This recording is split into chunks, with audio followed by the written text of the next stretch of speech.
एक बड़ी खबर ये है कि इंडिया की तरफ से श्रीलंका को 1.5 billion bail out package, $900 million aid provide की जा रही है।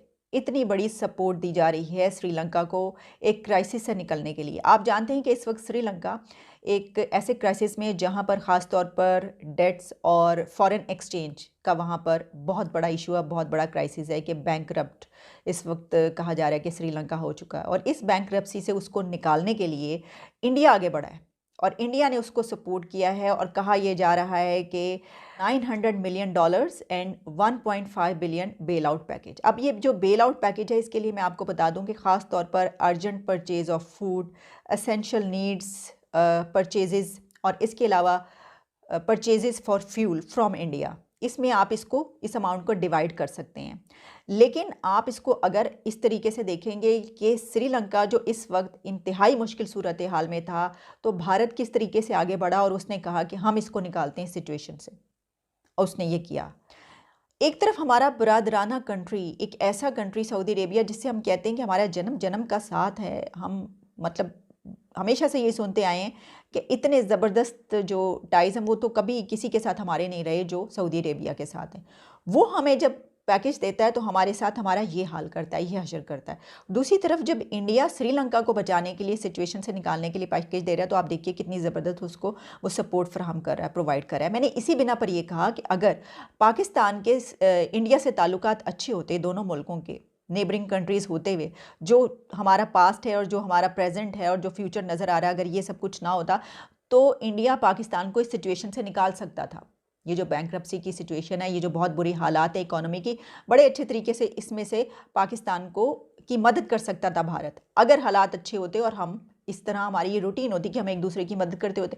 खैर, हमने क्या मदद करनी है। इंडिया एक बड़ी इकोनॉमी, एक बड़ी डेमोक्रेसी, एक बड़ा मुल्क, उसका और हमारा कोई कंपैरिजन नहीं। वो अलग बात है कि हम कंपैरिजन हर वक्त हर चीज़ पे करते रहते हैं। ये सब बातें होती हैं, हवाई बातें होती हैं। रियलिटी पर, ग्राउंड रियलिटी ये है कि इस वक्त इंडिया श्रीलंका को उस क्राइसिस से निकलने के लिए बेल आउट पैकेज दे रहा है, उसको उसमें से बेल आउट करवा रहा है। जो सऊदी अरेबिया है वो हमें किन सख्त कंडीशंस पर वो 3 to 4 बिलियन डॉलर्स रिजर्व दे रहा है। IMF प्लान में हमारे साथ क्या किया जा रहा है, हमने अपनी जो सिक्योरिटी है उसको दाव पर लगा दिया। प्राइम मिनिस्टर इमरान खान ने खुद तकरीर करते हुए क्या कहा, उन्होंने कहा क्या करें, जब IMF से हम प्लान लेते हैं तो सिक्योरिटी तो फिर दाव पर लगती है, फिर ये सब तो होता है। यानी आप मुंह से कह रहे हैं, क्या मतलब, इसका मतलब क्या है कि क्या आपने कोई एटमी प्रोग्राम पर आपने कोई वो किया मुआहिदा, क्या किया है कि जो आपने ये बात की कि जी सिक्योरिटी जो है वो दाव पर लग जाती है। तो जहाँ पर हम जिस पॉइंट पर, जिस सिचुएशन पर, जिस पोजीशन पर हम अपने आप को ले आए हैं, हम इससे बहुत अच्छे तरीके से निकल सकते थे अगर हमने ताल्लुकात अपने हमसायों से अच्छे रखे होते। और इसमें हम ये कहें कि दोनों मुल्कों को गेन है तो पाकिस्तान बहुत ज़्यादा गेन करता है। इंडिया क्या, इंडिया को तो चले फ़ायदा कि भाई दहशतगर्दी नहीं होगी, ये नहीं होगा, कुछ ट्रेड टाइज होंगी, दोनों मुल्कों के जो हैं वो बॉर्डर्स खुलेंगे और एक दूसरे के साथ तिजारत होगी, तो उसको भी थोड़ा बहुत फ़ायदा। लेकिन पाकिस्तान को जो फ़ायदे हैं उसको हम नहीं सोचते। इंडिया ने $900 मिलियन एड श्रीलंका को प्रोवाइड की है।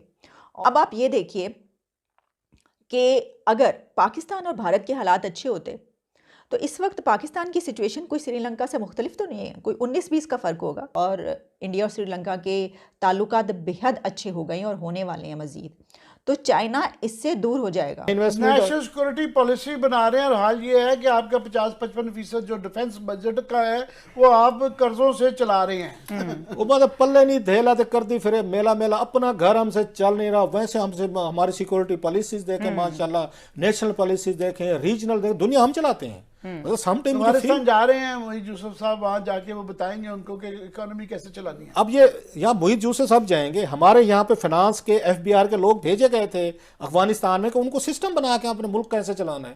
और भाई आपसे अपनी नहीं दुकान चल रही, अपने मतलब जिसके पास अपना रेवेन्यू। अब उन्हें बड़ी खुशखबरी सुनी, 6000 अरब उन्होंने कहा जी इकट्ठा कर लिया। इसी तरह इकट्ठा किया है। पेट्रोल की कीमतें जनाब 150 से ऊपर ले जाओ, गैस की कीमतें बढ़ा दो, फिर उसको पेट्रोल की कीमतें बढ़ा दो, फिर उसके बाद अभी इन्होंने बताया बिजली की कीमतें बढ़ा दो। बढ़ाने के बाद बड़ी ताली मारते हैं कि अब हमें शाबाश दें कि आप पे हमने गन पॉइंट रख के ना आपसे 6000 अरब निकलवा लिया आपने। National security policy my foot, शर्म आनी चाहिए इनको। एक अंडर ग्रेजुएट का जो जो पेपर होता है, जो जिसके अंदर बैठ के घड़ी जाती है ये सारी सोशियोलॉजिकल टर्म्स, वो हमारे आगे खड़ी कर दी है।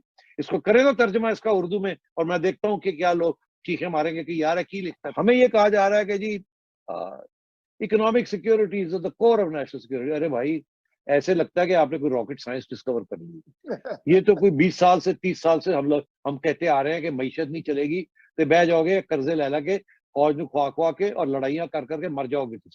फौज ਨੂੰ ਖਵਾओ, लड़ाई ना करो, ऐसा काम करना कि लड़ाई करके या लड़ाइयां झगड़े लेके फिर सारा कुछ ही बह जाएगा। क्योंकि नेशनल सिक्योरिटी डिफाइन कौन करता था और बनाता कौन था? एस्टेब्लिशमेंट बनाती थी।